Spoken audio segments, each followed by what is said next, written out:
লক্ষ্মী এলো ঘরে। তো ঘরের লক্ষ্মী ঘরে আসবে তার প্রস্তুতি শুরু হয়ে গেছে কিন্তু। তো এদিকে গোছগাছ শুরু হয়ে গেছে। তো আলতা দিয়ে গোলাপের পাপড়ি দিয়ে সাজিয়েছিলাম, সেটাই সামনে দিচ্ছি, কেন কি ও আলতা পায়ে ঘরে ঢুকবে। তো আলতা পায়ে ঘরে প্রথমে ঠাকুর ঘরে ঢুকবে, সেখানে ঠাকুর প্রণাম করে আমাদের স্বর্গীয় দাদু ঠাকুমার ছবি আছে সেগুলো সব প্রণাম করবে। তারপরে রান্নাঘরের কিছু রিচুয়ালস আছে যেগুলো করা হবে, যেগুলোর ক্লিপ আর নেওয়া হয়নি, কেন কি আমার হাজব্যান্ডকে ফোন দিয়েছিলাম, ও যেটুকু পেরেছে টুকটাক করেছে, তাও ভালোই করেছে, নাহলে তো এগুলোও শেয়ার করতে পারতাম না তোমাদের সাথে। তারপরেই আশীর্বাদ, একে একে সবাই আশীর্বাদ করছে, কিন্তু সবাইকে আশীর্বাদ করা হয়নি, কেন কি ওরাও তো খুব টায়ার্ড হয়ে আছে, আগের দিনের একটা ধকল তো আছেই।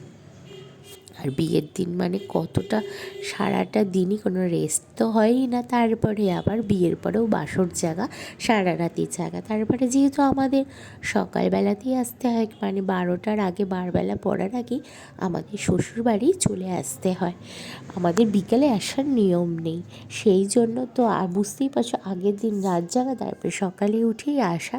তো কিছু এগুলো খেলা ছিল, এগুলো করতে কিন্তু খুবই মজা লেগেছিল, কেন কি খুবই মজা হয়েছিল, এগুলো আওয়াজ করা যাবে না বলে সেই জন্য আমার চোখে ধাক্কা মারছিলো যে আওয়াজ করিয়ে দেবো।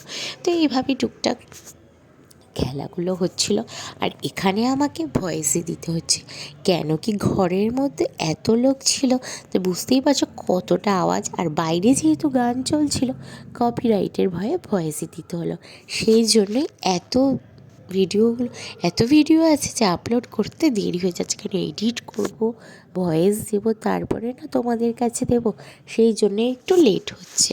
জানি তোমরা অনেকেই ওয়েট করে আছো আমার ভিডিওর জন্য, যারা আমায় ভালোবাসো তারা তো একটু ওয়েট করতেই হবে, তাই না, কি আর করব বলে, একে একে তো আপলোড করব।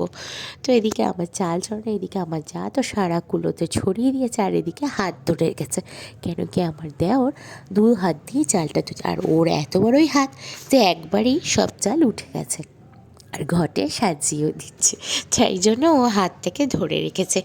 এভাবেই সারা দিনটা হাসি মজা করে কেটে গেল। আর আমাদের এখনও কিন্তু ব্রেকফাস্টও হয়নি, কেন কি ওরা আসবে আর ও চেঞ্জ করে ফ্রেশ হয়ে নিলে সবাই একসাথেই ব্রেকফাস্ট করব বলে আমাদেরও আর করা হয়নি, কেন কি কাল আস্তে আস্তেই তো অনেক রাত হয়ে গেছিলো, তারপরে আমরা একটু রেস্ট নিতে নিতে সকালে উঠতেও দেরি হয়ে গেছে, তারপরে ওরা আসবে তার গোছগাছ করতে করতে, সেই জন্য কারোরই আর ব্রেকফাস্ট করা হয়নি। ব্রেকফাস্টেও কিন্তু কড়াইশুঁটির কচুরি, আলুর দম, অনেক কিছুই ছিল যেগুলোর ভিডিও আর নেওয়া হয়নি, কেন কি সারাদিনই এগুলো করার পরে ভিডিও করা হয়নি, কেন গল্প গুজব করতে করতেই টাইম কেটে গেছে, তারপরেই সোজা রাতের বেলায় চলে গেলাম। তো আগের দিন মানে 15 ডিসেম্বর যেহেতু বাবানের জন্মদিন ছিল, তো ওই দিন তো আর কেক কাটিং হয়নি, কেন কি জানোই বিয়ের মধ্যে আর কী করা হবে, তাই জন্য দেখো রাতে একটা কেক এনেছিল, সেটাই কাটিং হচ্ছিল। আর আমার যাকে দেখো ঘোমটা মাথায় দিয়ে, মানে কি আজকে যেহেতু আমাদের কাল রাত্রি, তো বড় বউয়ের তো মুখ দেখবে না, তো আমার ছেলে বলেছে কাকাই কাকিমণি দুজনকেই থাকতে হবে, সেই জন্য ও মাথায় ঘোমটা দিয়ে রেখেছে, আর আমার দেওরকে দেখো মুখে হাতটা দিয়ে আসছে, এই হাসি মজা করে আজকের দিনটা কেটে গেল। এরপরেই আমরা রাতের ডিনারটাও করে নেব, কেন কি তাড়াতাড়ি শুয়ে পড়বো, না হলে কালকেই তো রিসেপশন, আবার ভোর থেকে উঠে সারাদিনে ধকল আছে, সেই জন্যেই আমরা এখন ডিনার করে সবাই শুয়ে পড়বো।